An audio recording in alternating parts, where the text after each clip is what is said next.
Que la lumière de l'Afrique illumine nos esprits et fortifie nos cœurs. Salut à toi, guerrier du continent. L'histoire s'écrit sous nos yeux. Le Mali, le Burkina et le Niger viennent de claquer la porte de l'Organisation internationale de la francophonie, OIF. Un acte fort, symbolique, mais surtout révolutionnaire. Car derrière l'apparente diplomatie culturelle de la francophonie se cache un instrument d'aliénation qui perpétue la domination coloniale sous une forme plus insidieuse.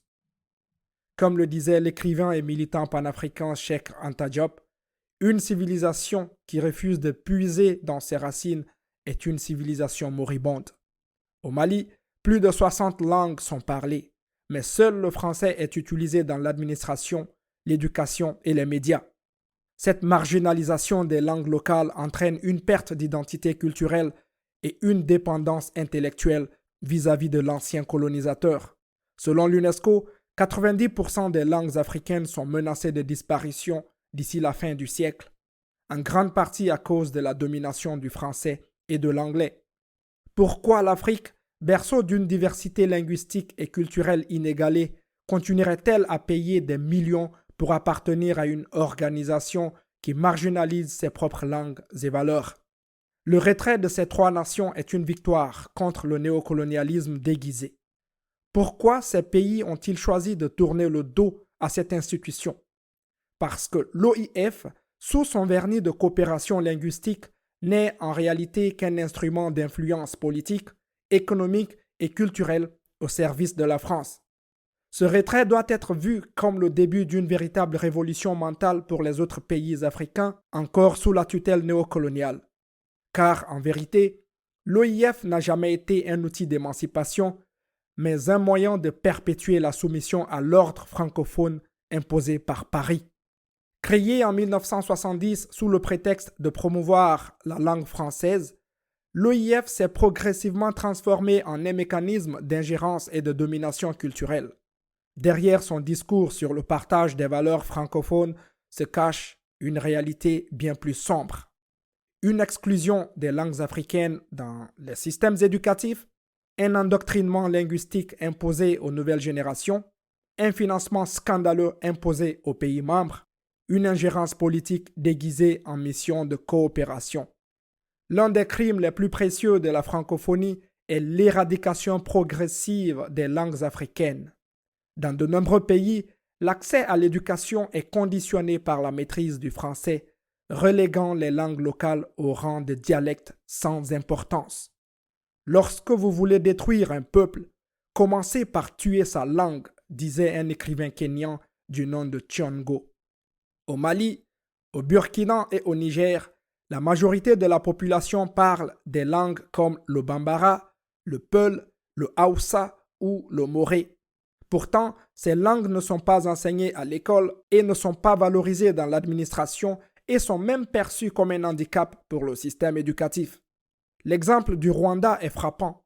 En 2008, Kigali a remplacé le français par l'anglais et renforcé l'usage du Kinyarwanda. Résultat, un système éducatif plus inclusif, une population mieux formée et une indépendance accrue face aux pressions néocoloniales. La participation à l'OIF n'est pas gratuite. Chaque pays membre doit verser des contributions annuelles astronomiques qui finissent par financer une institution plus bénéfique pour la France que pour l'Afrique.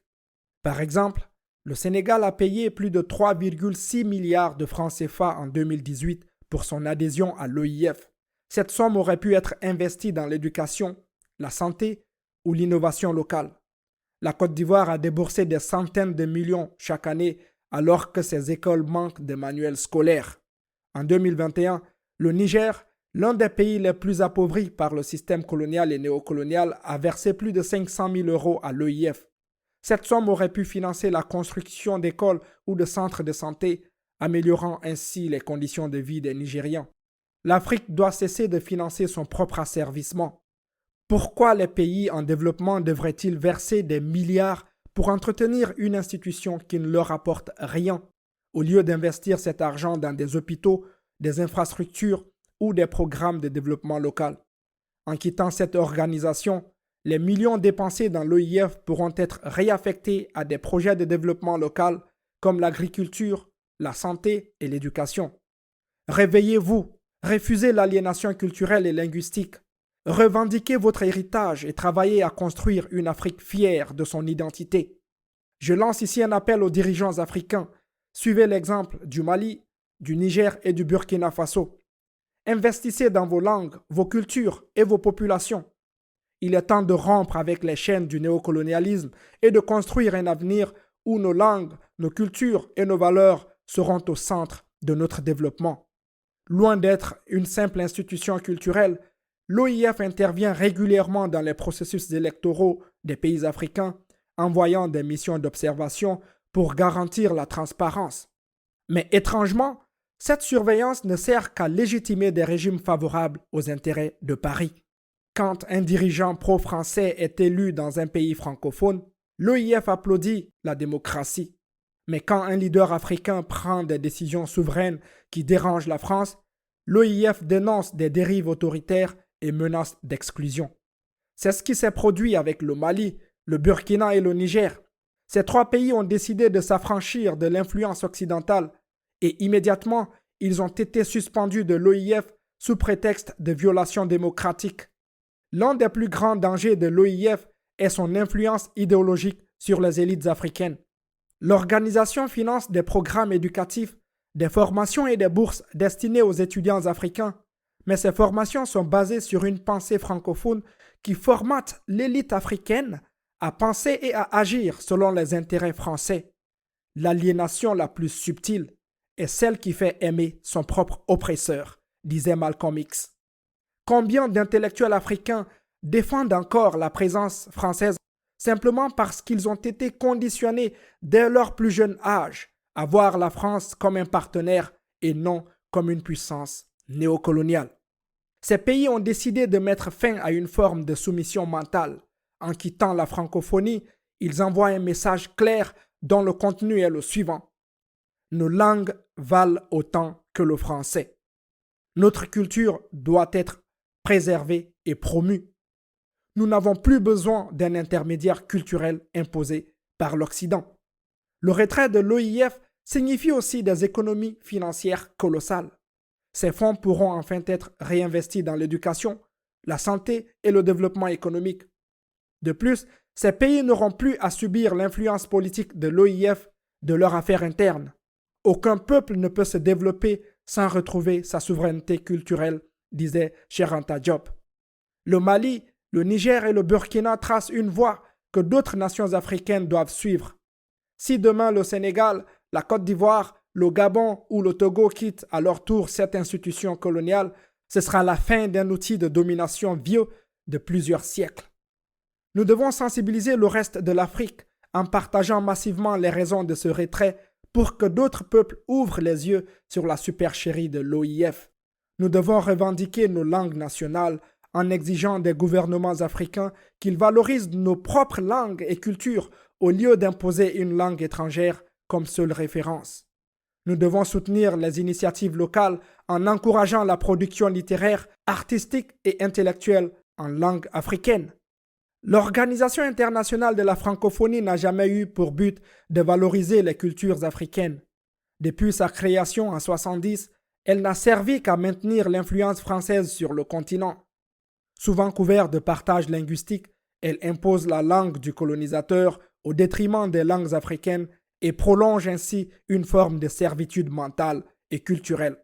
L'accès aux opportunités offertes par l'OIF est réservé aux élites qui maîtrisent uniquement le français.